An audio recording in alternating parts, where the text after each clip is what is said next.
Daniela, you have your hand raised. Yes, I want to explain why I'm going to support this resolution. And I want to start saying that I do have many concerns about how some screens and special admissions was being handled in our district. I do think that we need to make sure that they are objective and fair. But I want to read a few of the things that parents have sent to us. These are parts of emails that Ben, Superintendent Kelly, and I have received. So, for example, my son is being given books to read for ELA from series and authors that he already read in first and second grade. A lot of time and focus has been on his mood meter, and he seems pretty bored with the academics. In science class, one of the assignments of my child was asked to draw what a scientist should look like. Seems like something that is more fit for first grade as opposed to the sixth grade, and probably for art class for that matter. The teachers say we have to teach the class. This is quite frustrating and demotivating for a child that wants to learn and excel and be challenged. And I had two parents who really stuck with me. The things were said. One said that his daughter is now in a math class, being with a book, a textbook, and is studying by herself. That is the accommodation that was done for her.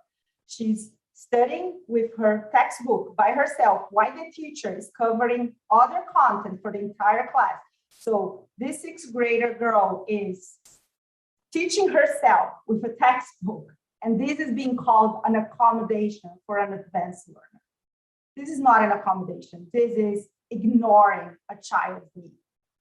And the other thing that really stuck with me is that one parent who now has also an elementary child said, I wonder if I should continue helping my younger child be accelerated, because what's going to happen with her? She's just going to get to sixth grade and be bored. So maybe I should just let her be, which, I mean, what kind of incentives are we creating in our society, right? Where parents are now, I should slow down my child's learning so they are not bored. These are real experience of parents, and that's why I'm going to support this resolution. I am an immigrant to the US. I came from Latin America. I want America to continue leading the free world. None of our political rivals are telling their most advanced students, slow down, go at the same pace that your peers. We should be celebrating achievement and accelerated learning. I am very committed to solving the learning gaps in our society. That's what I have dedicated my career. That's what I've been working since way before I had kids. We're not going to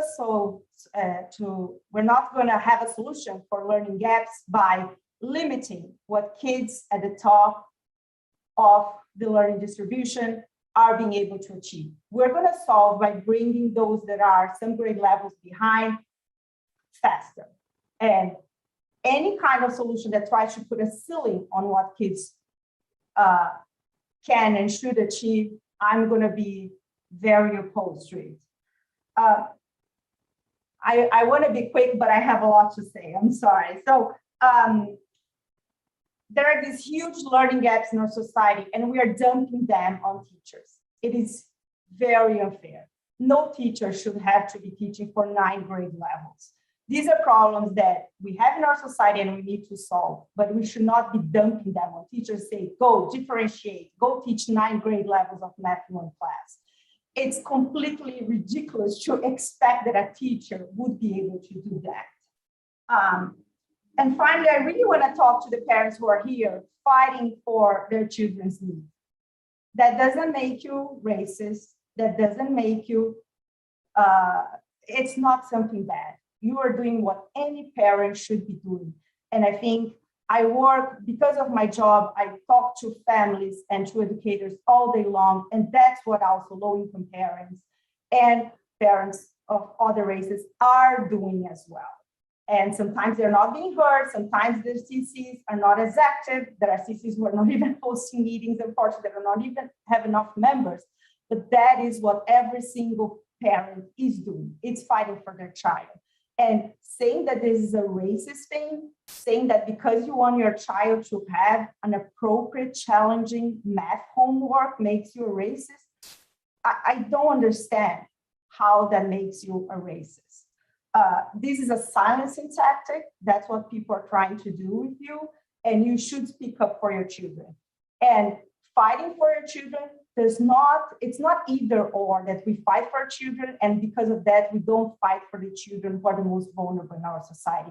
We are doing work with the Committee of Students in Temporary Housing, and we're also going to be working with students who have advanced needs. It's not either or. We need to serve every single child, with schools meeting them exactly where they are and pushing them as fast as they can go.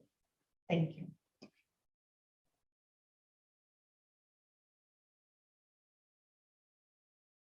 Thank you.